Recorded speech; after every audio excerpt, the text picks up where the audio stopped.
On Christmas, my parents told me to hand over my entire December paycheck to my brother because he needed it more than I did. I chuckled and said, "That's funny because I have a little surprise for you too."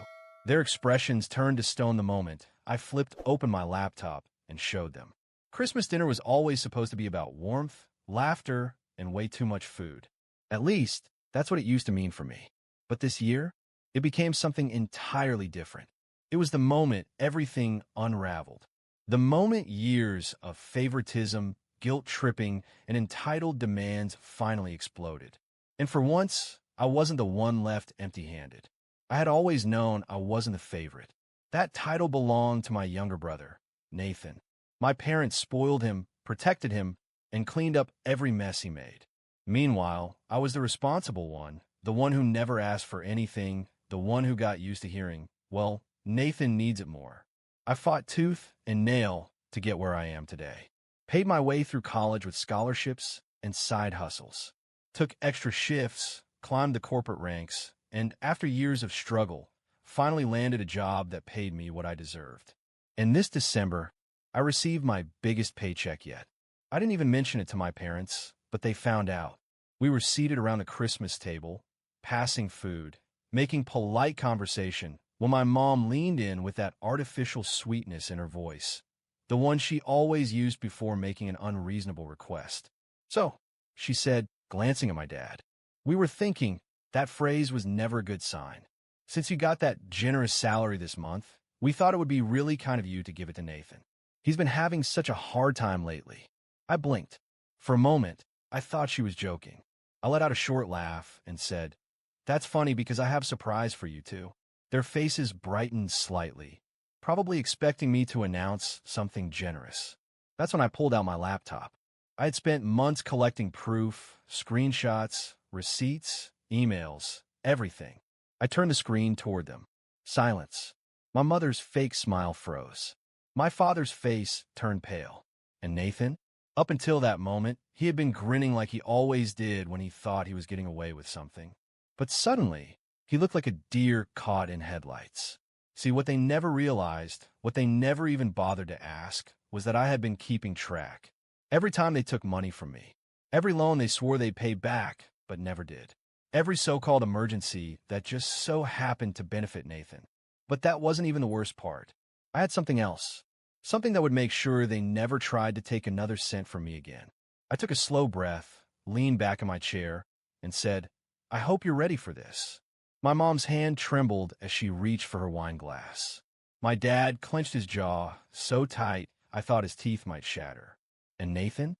He was already looking for an escape, shifting uncomfortably, his eyes darting around like a cornered rat.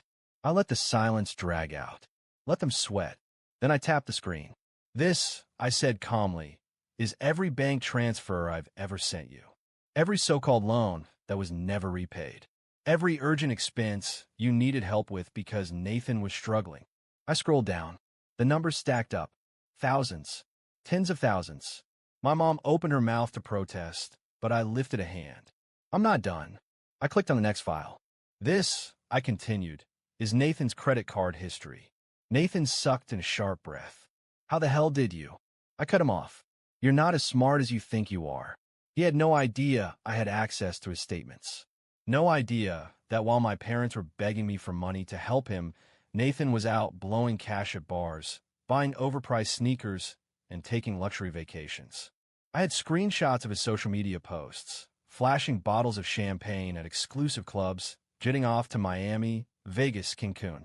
I even had a picture of him showing off a brand new gaming setup, one that cost more than my rent.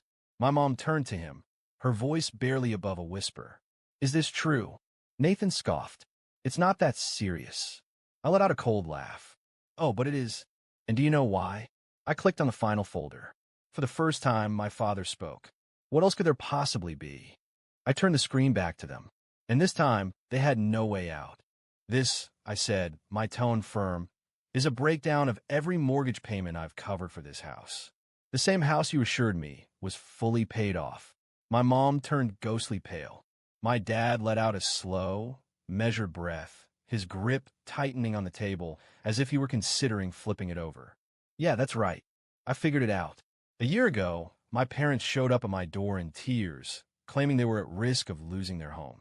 They begged for help, promised they only needed a little push to get back on track. I was hesitant, but I couldn't stomach the idea of them being homeless. So I gave. Again, and again, and again, until I started asking questions. I dug a little deeper, and that's when I uncovered the truth. The house was never at risk. The money? It vanished. Tell me, Nathan, where did it go? My parents had funneled every last cent straight to him. His supposed struggles? A complete fabrication. That cash had been funding his weekend getaways, his reckless spending, his nights out. I leaned back in my chair, arms crossed. So, explain to me one more time, I said, my voice cold as ice. Why should I give him my December salary? The silence was suffocating. The only sound was the ticking of the kitchen clock, each second dragging out longer than the last. Then, my father finally spoke, his voice sharp, controlled. You went behind our backs. I let out a humorless chuckle. Behind your backs? No, you went behind mine. You stole from me. Nathan slammed a hand against the table. You're overreacting, he snapped. This isn't a big deal. I stared at him, my patience long gone. You all lied to me, over and over. And you expected me to just keep handing over my money while you wasted it on this. I gestured at him. This parasite. Nathan shot up from his seat. I'm not a parasite. My father stood too, pressing both hands against the table. Sit. Down. Nathan hesitated, but something in my dad's voice made him drop back into his chair, seething. My mom reached out, her voice soft, pleading. Sweetheart, you don't understand. I pulled my arm away. No, you don't understand. I pointed at my laptop. I have evidence. Every single thing you did. I leaned in slightly, lower my voice. And now, you're going to pay me back. Their faces crumbled. Yeah, they weren't expecting that. For the first time, I had the upper hand. And I wasn't stopping there. The energy in the room shifted. My mom looked like she was about to burst into tears, but I wasn't falling for it this time. My dad's expression hardened, calculating his next move, already looking for a way to twist this to his advantage. And Nathan? His hands were clenched so tightly his knuckles had turned white. You seriously expect us to pay you back? My dad finally asked, voice calm but laced with irritation. I nodded. That's exactly what I expect. He allowed a dry laugh. And if we refuse? I smiled. I had been waiting for him to ask. I clicked on another file, turned the laptop around, and slid it toward them. Then I send this to the IRS. My mom made a choking sound. My dad's posture stiffened. Nathan frowned. The IRS? What the hell are you talking about? I tilted my head slightly. Oh, it means our dear parents have been involved in some good old-fashioned tax fraud for the last 5 years. I tapped the screen. Falsified deductions. Manipulated income reports. And oh, look at this. Listing you as a dependent. Nathan, even though you've been making plenty of money under the table. Nathan's head snapped toward them. Wait, what? I nodded. Yeah, you were never as broke as they made it seem. In fact, you've earned more than me at times. Illegally. Cash jobs. No taxes. And guess who covered for you? Our wonderful parents, committing fraud in your name. Nathan's expression shifted from confusion to pure fury. Are you kidding me, Dad? But my father wasn't even looking at him. He was staring straight at me. And for the first time in my life, I saw real fear in his eyes. You don't want to do this, he said quietly. I tilted my head slightly. And why not? Because we're family. A bitter laugh escaped me. Family wouldn't have drained my finances. Family wouldn't have deceived me for years. Family wouldn't have let me struggle while throwing money at someone who refuses to take responsibility for his life. Nathan bolted upright, jabbing a finger in my direction. Oh, shut the hell up, you arrogant piece of shit. You think you're better than me just because you work some pathetic office job? You think that makes you more deserving? I met his glare, unflinching. Yeah, actually I do, because I earned it. My mom buried her face in her hands, sobbing. My dad rubbed his temple, his expression unreadable. And then, something unexpected happened. Nathan laughed. A slow, malicious laugh that sent a chill up my spine. You really think you've won? He asked, shaking his head. You think you're the only one with a plan? A bad feeling crept into my gut. What the hell are you talking about? His smirk widened. Guess it's time for my surprise. He pulled out his phone, tapped a few buttons, then turned the screen toward me. My stomach sank. There, staring back at me, was an email from my company's HR department. I scanned it, my pulse skyrocketing. A formal complaint. A serious accusation. Financial misconduct. Claims that I had misused company funds for personal expenses. A setup. A goddamn setup. I looked up at him, disbelief tightening in my chest. Nathan grinned. See? You weren't the only one thinking ahead. My hands curled into fists. You framed me. He shrugged. Call it insurance. My heartbeat thundered in my ears. If my company took this seriously, everything I had worked for, my job, my career, my reputation, could be gone in an instant. And the worst part? I could see in my parents' eyes. They knew. They had helped him. This wasn't just favoritism anymore. This was an all-out betrayal. I stared at Nathan's phone, my pulse pounding in my ears. The fake HR complaint. The trap he had set. The sheer nerve of it all. I forced myself to stay calm. Don't give him the reaction he wants. I met his gaze head-on. How long have you been planning this? His smirk widened. Does it matter? You thought you were the only one who knew how to play the game. Guess what? You lost. I turned to my parents. My dad refused to look at me. My mom dabbed at her fake tears, avoiding my eyes. That was all the confirmation I needed. They were in on it. They were willing to throw me under the bus just to keep Nathan afloat. A bitter chuckle escaped my lips. You hate me that much? My mom gasped, her face the picture of innocence. Sweetheart, no. We had to protect him. He's not as strong as you. He wouldn't make it without us. I shook my head. You mean without me? Nathan scoffed. Oh, get over yourself. You act like you're some big deal just because you have a boring office job. I snapped. That boring job is the only reason you still have a roof over your head, dumbass. He rolled his eyes. You really think you're untouchable, don't you? That company doesn't care about you. You're disposable. And once this complaint goes through, you're done. Something in me shifted. For years, I had let my family drain me, my money, my time, my energy. I had played the role they assigned me, the reliable one, the responsible one, the one who never fought back. But this was war. I leaned back in my chair, arms crossed. You want to play dirty? I said coolly. Fine, let's play. Nathan opened his mouth, probably to throw out another smug remark, but I cut him off. You didn't actually send that complaint yet, did you? He blinked. What? I smirked. Oh, I know you didn't. It's still sitting in draft mode. His expression faltered before he quickly pulled his phone back. So what? I'll send it right now. Go ahead. He hesitated. I leaned in. Do it. His fingers hovered over the screen, hesitation flickering in his eyes. And that's when I laughed. A slow, dark laugh. You're bluffing. He scowled. No, I'm not. Oh, but you are. I shook my head. You thought you had leverage. You thought you could corner me. But you don't even understand how corporate HR works. I lower my voice. Do you really think my company will just take an anonymous complaint at face value?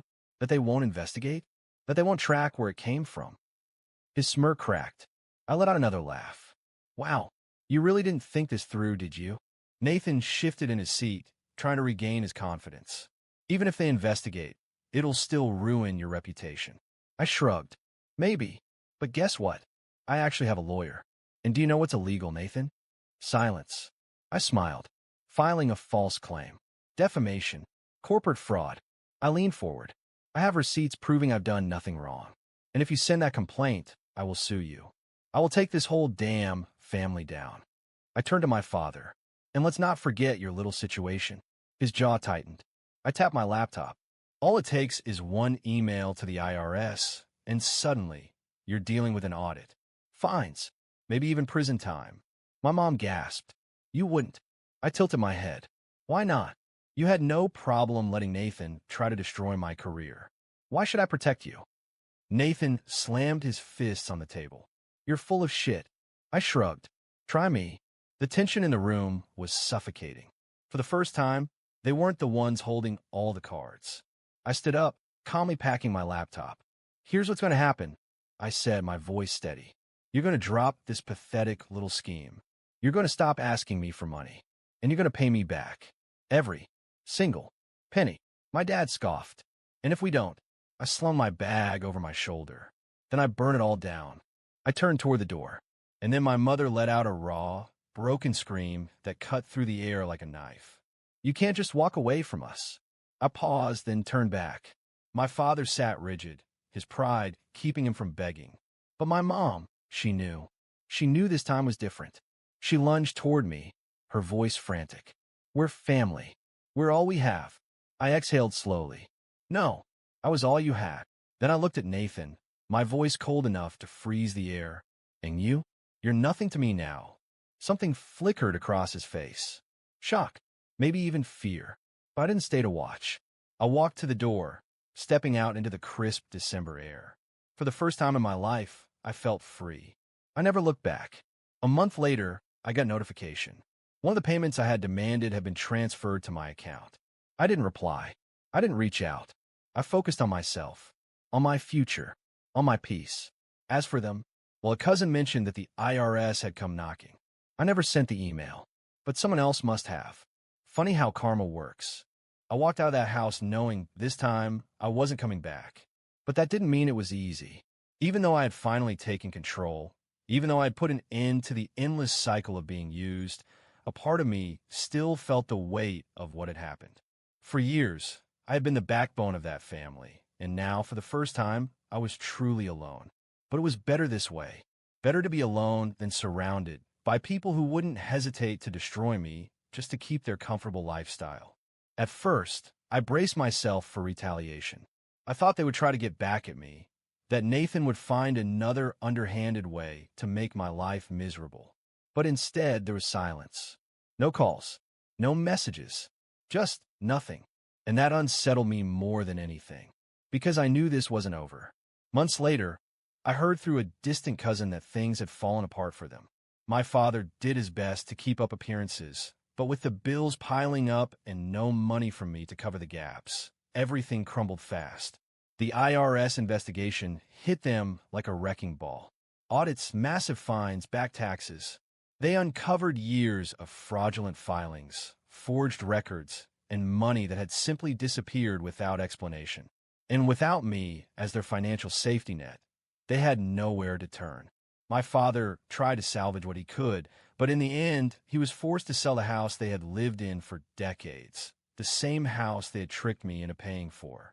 My mother completely unraveled, with no money, no home, and her carefully curated reputation in shambles. She lost the one thing she valued most, control. She had always prided herself on keeping up appearances, on pretending we were a picture-perfect family, but now, the illusion was gone. She tried to reach out to me. First, short, hesitant messages asking if we could talk. Then, long-winded voicemails I never listened to.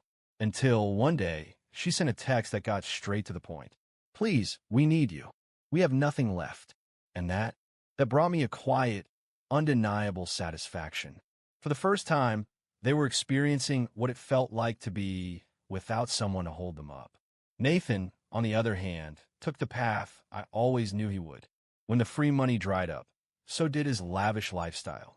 He tried to maintain it for a while, maxing out credit cards, taking out loans, but reality hit hard and fast. He lost his apartment, had his car repossessed, and eventually, he was evicted.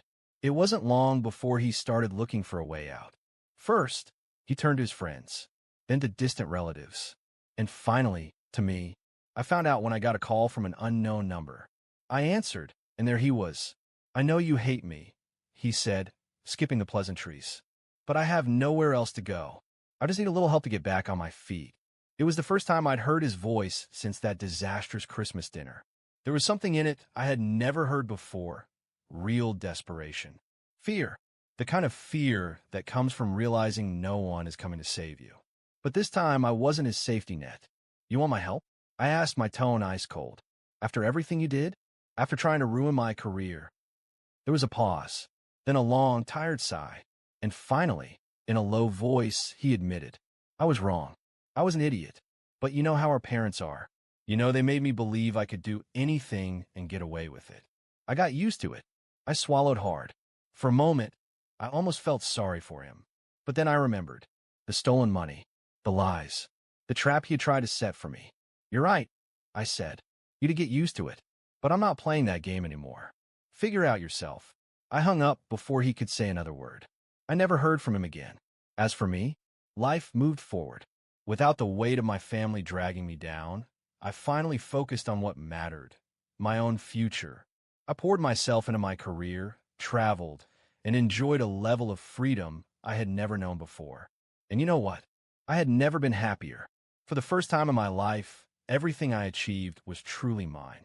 No one demanding a piece of it. No one taking advantage of me.